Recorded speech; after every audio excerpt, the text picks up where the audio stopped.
that was happening in East Jerusalem. These folks got to know my face a little too well, and I was arrested 3 times within those first 3 weeks. The third time, I was transferred to Ranley Givon detention center, where I was resisting deportation for about 4 weeks. Takže strávil tam nakonec v této oblasti Ryan pouze 1 měsíc, protože pak když už tam jste často, tak jste třeba vlastně cílem zatýkání ze strany izraelských ozbrojených složek a Ryan byl nakonec zatčený 3krát.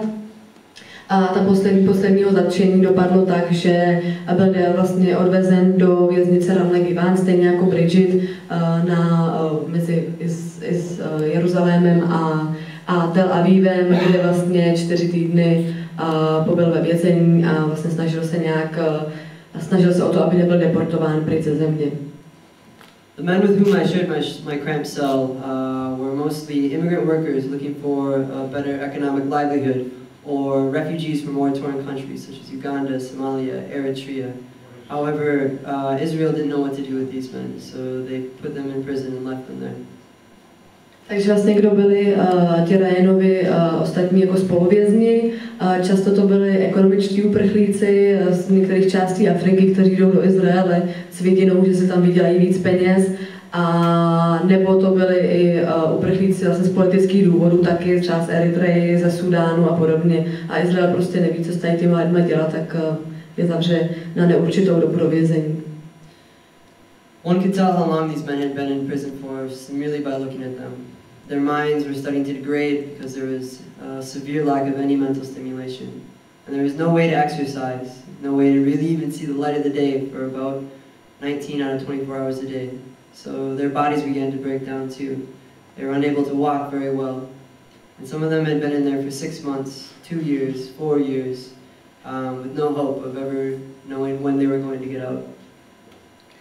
Takže vzhledem k tomu, že ty vězni tam byli zavřeni na dobu neurčitou, vůbec nevěděli, kdy se dostanou ven, někdo tam byl půl roku, někdo 2, někdo 4 roky, ale dalo se to občas odhadnout od toho, jakém ty vězni byli stavu, jak třeba, protože byli zavřeni prostě v jedné místnosti, tak skoro jako přestávali někteří chodit a bylo vidět na prostě jim pohledu, jak jsou úplně jako strhaní, být několik třeba let ve vězení a vůbec nevěděli, kdy se dostanete zpátky nebo kam se vůbec dostanete, co s vámi Izrael udělá a podobně. My time in prison made me realize the immense amount of privilege that I had coming from a Western country. At any time, I could stop resisting deportation, my illegal deportation, and sign a piece of paper consenting to be deported back to the United States. However, these men didn't have this privilege. They couldn't return to their war-torn countries. They couldn't sign anything, go to any better place. All their sentences were indefinite. However, even though their sentences were indefinite, Israel didn't consider them enemies of the state. A opět si vlastně v té vězení Ryan uvědomil, jaký velký privilegium má to, že pochází ze Spojených států, že má prostě mezinárodní pas, že on kdykoliv by chtěl, tak mohl podepsat prostě kus papíru a byl by deportován do Spojených států. Když ta jeho deportace nebo to jeho začení a návrh na deportaci bylo ilegální, tak by stačilo podepsat a byl by poslán zpět. A ty muži, kteří tam byli s ním, tak ti rozhodně nemohli podepsat nic a nevěděli vůbec, kdy se dostanou a kam se vůbec dostanou. The prison sentences that Palestinians endure are also indefinite. However, they're much more brutal. Torture is an institutionalized practice in Israel. It's legalized through high court proceedings, and those who administer the torture have full impunity.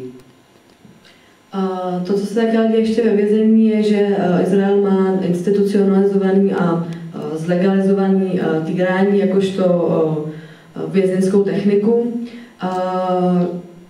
A ti, co to týrání vykonávají, jsou vlastně zproštěni jakékoliv viny. Kdyby se cokoliv stalo těm vězňům, tak oni za to žádnou vinu nenesou. Torture manifests itself in beating, sleep deprivation, isolation, humiliation, and position contortion.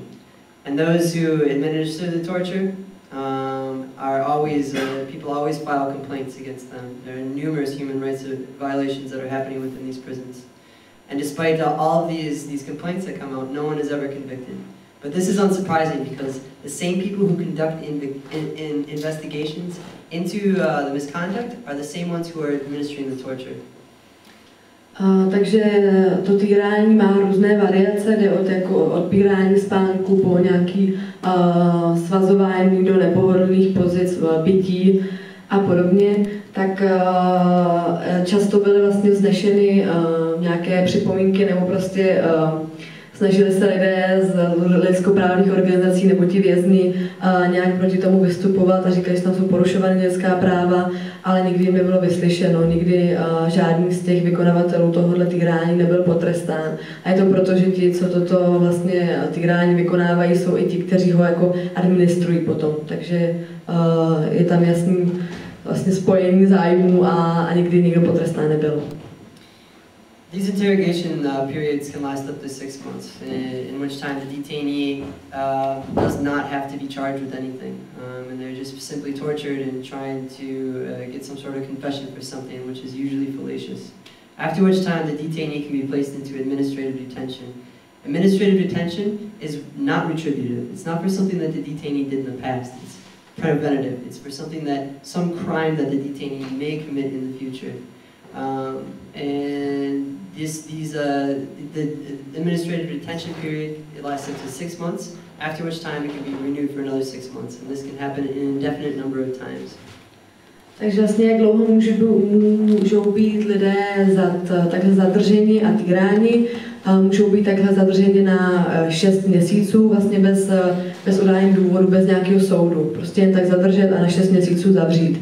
A potom, co vyprší těch 6 měsíců, tak můžou být umístěni do takzvané administrativní detence, což je ne za nějaký čin, který spáchali, ale tak jako preventivní, je to vlastně zabraňování nějakému domnělému činu, který by mohli spáchat. A opět tady ta administrativní detence může být na 6 měsíců, nicméně může být zrenovována a obnovována neurčitý početkrát. But what's more important than what happens in imprisonment is how Israel uses imprisonment as a tool of control to try to manipulate the Palestinian population. Many times, 16-year-old boys who are just about to finish high school are arrested on some sort of fallacious charge, such as throwing a stone during a demonstration, or one of their friends may have said that they were involved in some sort of act of resistance. But what this does is these boys are put into an interrogation session, they're beaten, they're tortured, and then when they're reinserted into civil society, they have no will to resist the occupation and all the unjust and illegal acts that are visited upon the Palestinian population in general. Takže jaký takovýhle zatýkání a týrání má význam, slouží především k dalšímu jako deprivování nebo k dalšímu jako sledování, kontrolování palestinské populace nebo jakýmukoliv hlasu odporu. Představte si třeba 16letého kluka, který je zatčený za to, že třeba házel kameny nebo že nějaký jeho spolužák řekl, že by mohl být nějak hodně aktivní v boji proti okupaci a je zatčen na několik měsíců jako surově týrán, aby se z něho dostal nějaký doznání nebo aby třeba řekl něco na další nějaký lidi jeho v okolí a potom, co se třeba za 4,5 roku vrátí zpátky, tak se má vlastně začlenit zase do normální společnosti. Ale spousta tady těch lidí je fakt zlomených. Být třeba půl roku ve vězení 16 a prožít si tam něco podobného, tak spousta těch lidí, co vyjdou ven, už jako nechtějí ty okupaci nějak proti ní bojovat a chtějí si prostě žít nějak svůj vlastní život. Takže Izrael tady to používá jako jeden z prostředků, jak nějak ten izraelský odboj nalamovat. But this is just one of the tools of control that Israel uses to try to proliferate the occupation and the land theft and all the other injustices within inside Palestine. They have much more sinister ones, such as extrajudicial killings. Tak tady to je, jak jsem říkala, jeden z prostředků, který Izrael používá na umlčování hlasů proti okupaci. A další je takzvané nesoudní zabíjení. Israel's practice of extrajudicial killings, or more commonly known as assassination, was last enacted on the 26th of December in Nablus in the north of the West Bank. On the 26th of December, a large force of several hundred Israeli soldiers entered the city. They surrounded the homes of 3 men, Ghassan Abu Shah,